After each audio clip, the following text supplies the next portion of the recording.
están al margen del Estado y luego terminan siendo autoridades de carácter público. Las bandas armadas, los grupos insurreccionales, todo ese tema está recogido allí en el problema de la atribución del hecho ilícito al Estado, que es el que tiene que ver, les decía, con el capítulo segundo del proyecto. El capítulo tercero ya sabemos que es la violación del derecho internacional.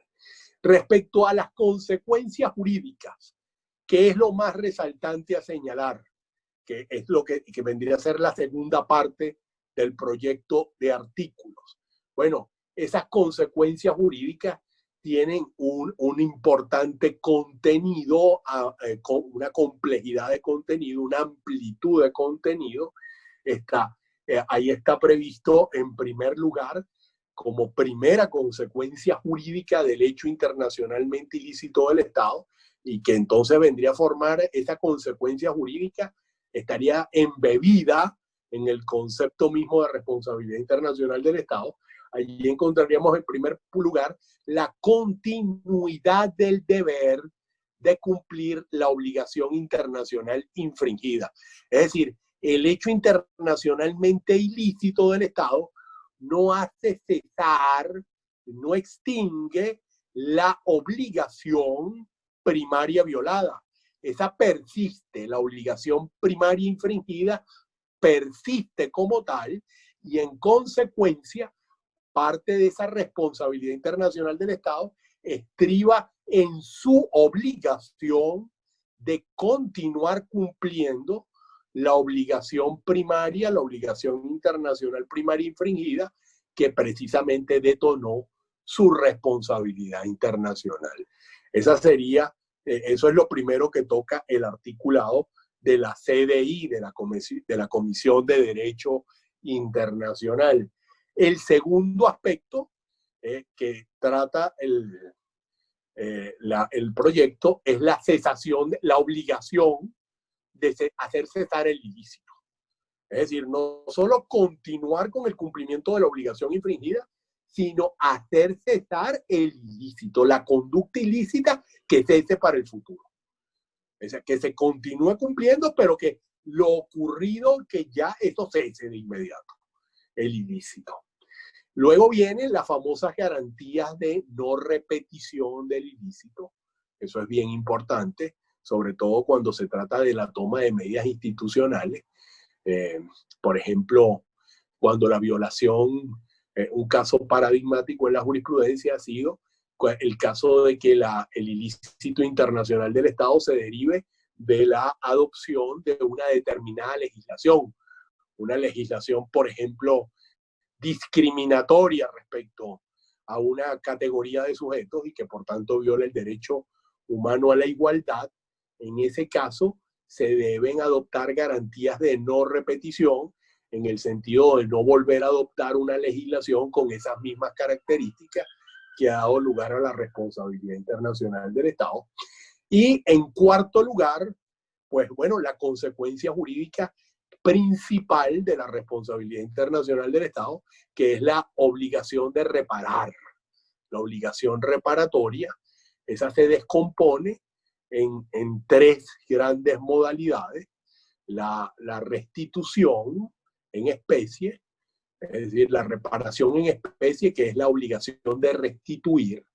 En segundo lugar, estaría la obligación de indemnizar el daño ocurrido. La primera es la restitutoria, la segunda es la indemnizatoria. Todo esto se inscribe en el concepto amplio de reparación, porque la obligación es la obligación de reparación del perjuicio. Y en tercer lugar estaría la denominada satisfacciones, la obligación de hacer satisfacciones, por ejemplo, declaraciones públicas del Estado, declaraciones oficiales de reconocimiento del ilícito y de las víctimas. Eso se ve mucho en el ámbito de la justicia transicional, esas obligaciones de dar una satisfacción En una época eso se llamó el famoso saludo a la bandera, pero cuando se trata de víctima, ello tiene una gran relevancia a los fines de ellos. Y les decía que cuando se trata de la violación grave al jus cogens internacional, es decir, al orden público internacional, a normas, a obligaciones derivadas de normas de derecho internacional que se refieren a los intereses básicos de toda la comunidad internacional, a los intereses fundamentales y más básicos de la comunidad internacional, entonces podríamos hablar de una responsabilidad internacional agravada, y ahí surgen 3 obligaciones adicionales, además de a las que ya le pasamos revista, que repito, son la obligación de continuar con el cumplimiento de la obligación internacional infringida. Segundo, la cesación del ilícito. Tercero, las garantías de no repetición. Y en cuarto lugar, las reparaciones. Adicionalmente a eso, cuando se ha violado gravemente el jus cogens internacional y el ilícito es el resultante de esa violación grave del jus cogens internacional, entonces surgen unas consecuencias jurídicas adicionales a las anteriores. Estas consecuencias jurídicas adicionales se traducen en lo que en el ámbito del derecho internacional público se llaman obligaciones erga omnes. Obligaciones internacionales erga omnes quiere decir que son obligaciones que tiene el Estado para la comunidad internacional en su conjunto. No son obligaciones bilaterales de Estado a Estado, sino que el Estado tiene esa obligación internacional con toda la comunidad internacional. Como ustedes saben, ese es el concepto de obligación internacional erga omnes, y ahí hay básicamente 3 obligaciones erga omnes. Una de alcance positivo, que es cooperar para ponerle fin al ilícito. Es decir, esa obligación es una obligación frente a la comunidad internacional, y es una obligación que deben cumplir, incluso contribuir a cumplir todos los estados. Es decir, todos los estados deben cooperar para ponerle fin al ilícito.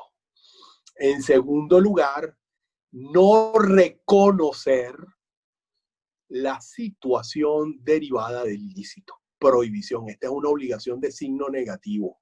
La prohibición de darle reconocimiento al ilícito internacional y a la situación que haya generado.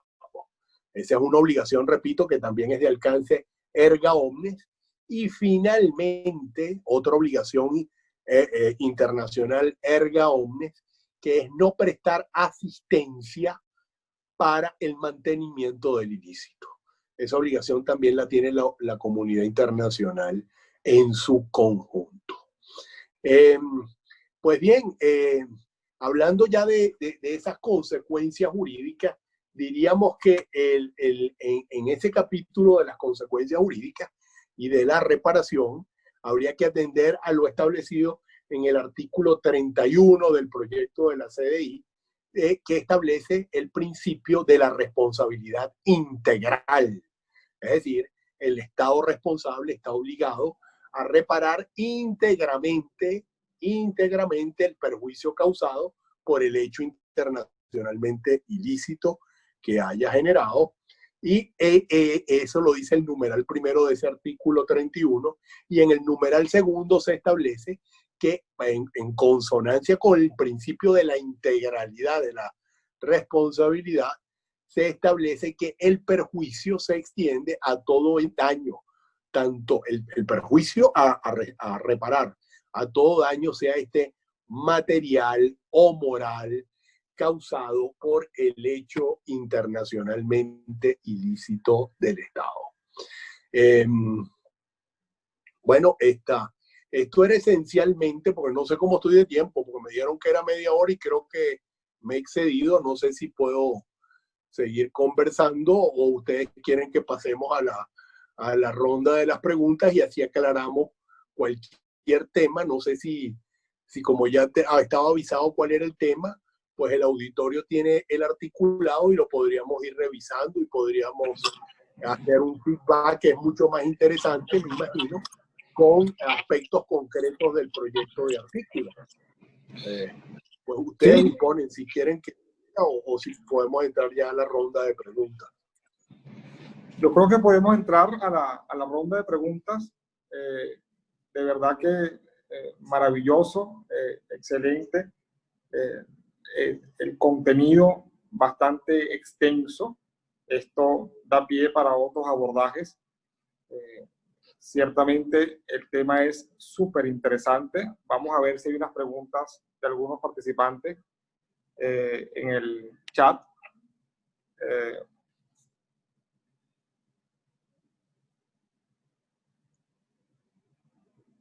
Estoy revisando. No sé si la doctora Adriana pudo anotar algunas preguntas de algunos de los participantes.